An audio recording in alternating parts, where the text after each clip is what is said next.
What a good intro.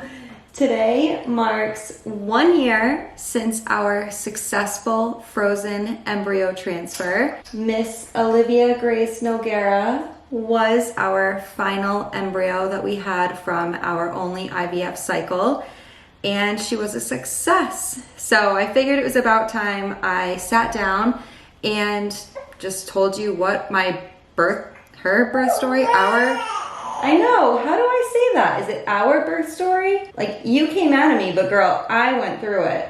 Huh? Yeah, I did, but you were worth it. So for today, I am hopefully going to get ready with you while I give you the rundown of what happened to bring Olivia into this beautiful, perfect world on Thursday, May 16th. Do you want to tell the story or do you want me to? Okay, that's what I thought. I'll tell it. So on Thursday, May 16th, 2024, I went in for pre-admission testing. If you haven't been following my other vlogs leading up to this, I had a scheduled C-section. Pre-admission testing was just blood, urine, making sure that I was okay to have a major surgery the next day. I was extremely overwhelmed the day before my C-section. We had received news that Callie's cancer was back. I was trying so hard to be present and in the moment and calm, but I was very upset because of that, and then just overwhelmed with all of the good luck texts I was getting. It made me wish that I had kept some of this pregnancy offline or maybe delayed, but in the beginning of this pregnancy journey, we kept everything so under wraps just because of our history with loss that I felt so alone. And here I am saying that at the end, I felt like I had too much love, which is insane. So that night that Jonathan got home from work, I had already started my maternity leave that week. And we did our final date night at one of our favorite local restaurants, Brick. So I would say we slept fairly well that night. My C-section was scheduled for 7:30 on Friday, 7:30 a.m. Friday, May 17th. And the hospital wasn't open at the time that we had to be there for check-in and pre-op and whatnot. So my sister had met my husband and I outside in the parking lot, just wished us luck, gave us a big hug. I would say I was very well aware that I was about to go in for a surgery, but it hadn't fully hit me yet. I was handling it pretty well walking in. We were all smiles, very happy. As soon as the security guard let us into the maternity wing, they pretty much got started on pre-op. So for intake, they did fetal monitoring. They just put a band around my belly. They really struggled with IV. I had 4 different nurses try my IV 4 different times. And the second nurse that came in blew out my vein. So I remember looking down and having huge fluid pockets on my arm. And I think that's when the nerves and everything just unleashed. Because I remember looking at a nurse and being like, I'm not okay, and she ran over and like smacked the IV to stop it, and they had put a fan on to speed it up because it was taking so long. I think IVs are always the worst for everyone during a surgery, and then that delayed my surgery because you have to have at least half an IV bag in your system before you can be operated on. Once that was all set though, they shave you, they check the area, the anesthesiologist came in, the surgeon came in, my doctor, and they pretty much just said like, hey, this is what's happening, this is what's about to go down. Do you have any questions? Because it's go time. Before they moved me into the OR, all of my anxiety and emotions came flooding in. I was shaking, like my entire body, head to toes, were shaking with anxiety and adrenaline going into the surgery. I hadn't even received any drugs yet, and I just think the nerves hit. Holy shit, my life is about to be forever changed in the next hour. I'm about to be a mom. I'm gonna meet I'm gonna cry. It was a lot. My husband was trying to help me breathe. The nurses were trying to distract me. Nothing was working. I think my husband and I walked to the OR. He had to sit outside of the OR. This is why I should have filmed this 3 months ago and not 3 months later. But they got me into the OR. He had to sit outside in the hall because it has to be a very sterile environment when they are doing the spinal tap, because I was shaking so bad with nerves.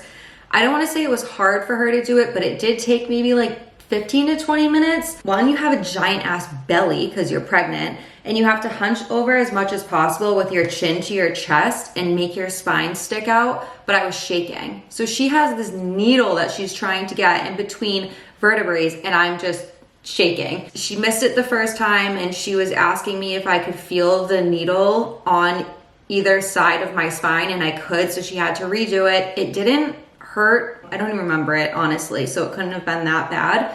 But once the anesthesia hit, I was convulsing. I was no longer shaking, I was convulsing. Thank God they strap you down. It's an entire, I don't even know what drug that is, but it is wild. I had lockjaw because my jaw was chattering so much and I was trying to stop it. When they brought my husband in, he was trying to talk to me. I couldn't even respond back without, it was crazy. It was the craziest feeling. So they brought my husband in, they sliced into me. The doctor was talking the whole time. I did have the option of having a clear drape. While it was during the surgery, I totally changed my mind. I did not want to see her coming out of me. I did not want my husband to see me sliced open on the table. Yeah, I don't regret that. I don't regret that at all, of changing my mind. And about 20 minutes in is when her doctor pulled her out of me in all her glory. It's just such a wild feeling, like, oh, this thing was once in you. Hey, here she is. What the hell? That's so crazy. She cried right away. I really don't remember what I was saying. I wish my husband was here. He was crying. I couldn't even cry. I was also just high as shit on whatever they put me on. Anyways, he cut the umbilical cord and he said that it was wild because she came out white and then they put her under a lamp and he literally watched her come to life. Almost like Hercules in that scene where he gets drained and then becomes a god again. Yeah, it was kind of like that. So that was really cool for him to see and be a part of. And then the nurse that was in there with me during the surgery, she was like right by, on my right side, my husband was on my left. She is the one that got her to latch immediately on me, which was wild. And I know they say breastfeeding is like so hard and all this stuff. Try not to be completely overwhelmed by it all. It can be decent. I'm really regretting not filming this earlier because I feel like I'm forgetting so many little details, and I took notes there right in front of me, but I don't feel like I did a good enough job. So they brought us into post-op. Both of our families were already waiting for us, and they were trying to get into post-op, and everyone was like, you need to sit your asses back into the waiting room. She's not good yet. I don't even think Jonathan had held her yet, and our families were already trying to get through the room. I know everyone was excited, but it was like, give us a minute. Like, please give us a minute. The pediatrician immediately comes in to check the baby, like the vitals and whatnot, once you're back in the room. I don't know how it is with like your standard birth, but that's what happened with the C-section. And they did trace a heart murmur on her. They say it's so common, it could have just been the timing where like that little valve hasn't closed yet on a newborn, and they think that's what it was because it eventually did go away while we were in the hospital. They also saw at the time one very tiny birthmark on her. It was like maybe this big, it was purple. I never would have even noticed it. And then as the days led on, it got darker, it was raised. It looks like a little raspberry or strawberry. I'm not really sure what they call them. And she has two. She has one on her hip and she has one on the side of her torso on the opposite side. So they monitor for that, heart murmurs, the birthmarks. I think if they have more than six or 7 birthmarks, it could be something wrong with their liver, and that's why they look out for those. That first day was pure bliss. I was very happy, very lucky that she latched on and breastfeeding was going so well. Our immediate family came right in. Everyone was crying, had gifts, so happy to meet her. My stepsister ended up coming in later that day and took fresh 48 photos, and I was feeling great. I did have a nurse that it was her first time on a C-section alone, and she did try to get me to walk right out of the post-op room to my recovery room. And thank God whatever nurse was like supervising her came in. I mean, I was fully standing. Like, bitch, I was just cut in half, fully standing an hour later. So yeah, I'm glad she got my ass back into bed and they wheeled me down, because that could have been terrible with healing. The pediatrician, pretty much everyone comes in early that next morning to do their rounds. The anesthesiologist, the pediatrician, the nurses are always in there like every 4 hours to administer your drugs. I don't remember that first night being bad. I think it was just still like pure bliss, and it kind of was, it was what it was. Her heart murmur had already began to fade, which was nice, and that was a sense of relief for us. My OB also came in on his day off that Saturday to check on me. Like, are we kidding? He's an angel. She did pass her jaundice test and her oxygen test that day. And I was on, I want to say, lighter medicines. But that night, I finally caved and was like, hit me with the 5 milligrams of oxy. Like, I could not move. And I did pretty well because of the drugs that they had put me on for the surgery. They put a Foley in me, a Foley catheter. And if you're not walking within like a certain amount of time, I don't know, it's just a whole thing. So everything worked out very, very well with me from surgery. I was recovering very well. Yes, there was a little bit of pain. So that first night wasn't the easiest, but it wasn't the hardest either. I don't know what I was expecting from my C-section, but everyone that I know that has had one and that saw me said that I was doing very well with it. So that's all I can really go off of. That next morning, she was very yellow, even though she did pass her jaundice test. I mean, it's common for newborns, especially with breastfeeding.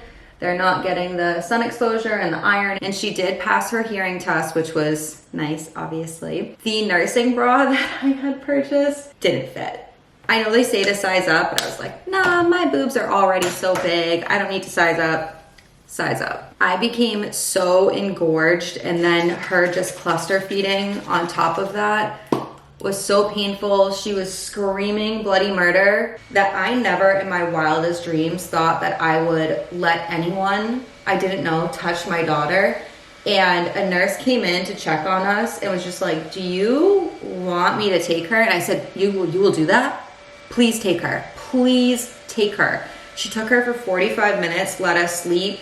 She still was screaming for 45 minutes at the nursing station. She had no chill, but we got rest. And that was amazing because I was at my wit's end between my boobs growing 3 sizes, the cluster feeding, just, yeah. The staff at St. Luke's Hospital was so phenomenal. I can't imagine what our experience would have been like if we did not have great staff. Regardless of who was on duty, they were just incredible. I wish I had all of their names and like emails to send them gift cards. I'll just never forget them. That last day in the hospital, I got my emotions back, I want to say. During my pregnancy, I was not as emotional as I typically am. I was very level-headed, and the OB that came to check on me before getting discharged was actually the OB that treated me for my first miscarriage. I'm gonna cry again. It felt like such a full circle moment that 6 years later, she was the one discharging us now with our daughter, when the last time I saw her, we were losing a baby. Maybe she just saw her name on the chart, who the hell knows, but she remembered, so she said, and I remembered as soon as I saw her. We went home that day, and my mom and sister met us at our house. My sister had been at our house that day just for introducing Callie to the baby. So our dog did not care. Like, she missed us. We were obviously gone for a couple days, but she couldn't really be bothered with the baby, and she's still that way. which I'm fine with. She doesn't not like her, but she's not obsessed with her, and I like it right in between. My mom and sister stayed with Olivia while Jonathan and I napped because, like I said, that night before was awful. We didn't sleep at all, and who knew what that night was going to be like for us. And then they ordered food, we ate, and life began on our own as parents. I feel like it's actually time that you meet her. We keep talking about her. Everyone meet Miss Olivia Grace Nogueira. Oh, there's a big mirror. She's staring at herself.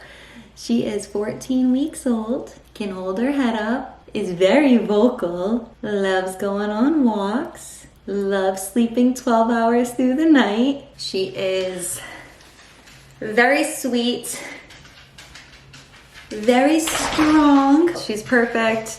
She's everything we could have ever wanted. Huh, Olivia? Mommy loves you. Yeah. It's also wild how much pain and suffering we went through for 6 years trying to conceive and our losses. And now being able to sit here with her, talking to you guys, it's like none of it happened. The love that I have for her took all that away. So you will be seeing more of me and Miss Olivia back on YouTube.